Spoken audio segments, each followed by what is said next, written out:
Alright, here's the Google Sheets version of how to do regression and scatter plots. As you can see, I've got the chirps and temperature here from the example I showed you in class on Friday, I believe it was.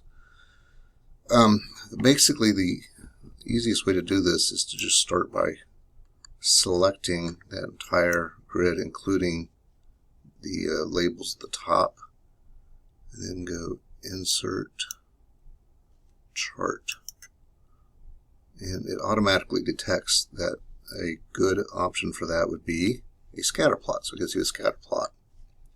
Now over here on the side, I've pulled up the chart editor. If you just click around, you'll find Edit Chart right there. To edit the chart, what I want to do is customize it, and that'll let me put in the regression.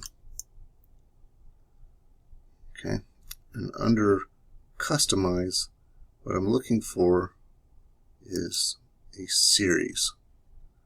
A series just means that the variable going across the x-axis will be a series of temperatures. Specifically for the series, I want to see a trend line. That is shorthand for least squares regression lines. If I click that, notice in my graph I have the line.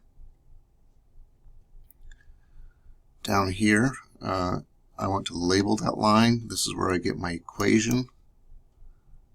So if I put in use equation, that pops up, and that is in the format of b times x is equal to, or plus 11.3 is equal to the predicted temperature.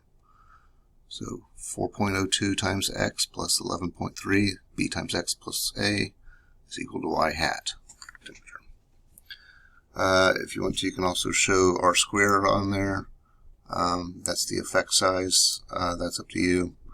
If you want to change the way it looks, there's a lot of different options up here, but I'll just let you play with that on your own. Anyway, that's how you make the scatter plot and find your regression line. The only thing different about this line, or two things different, is that when we've written it in class, we put y hat is equal to it. They just put temp.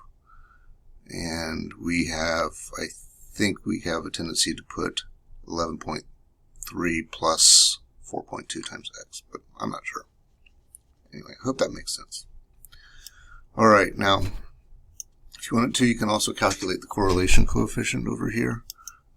Usually the way I do that is I just pick a spot where there's a blank spot to the left of it, type in correlation, and that's just for me. And then to the left of that, I put equal. If you're not familiar with working with spreadsheets, that just means I'm about to put in a formula.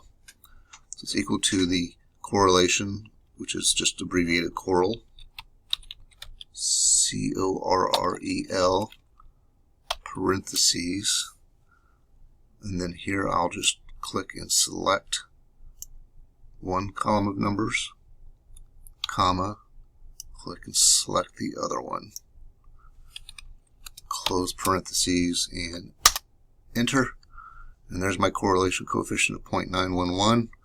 If I want to do the hypothesis test for that, all I have to do is get out my R table that we used in class, and you'll find that the critical value of R with 8 degrees of freedom is well below that, so I would reject the null hypothesis. Alright, so that's how you do the assignment, the regression equation, scatter plot, and correlation.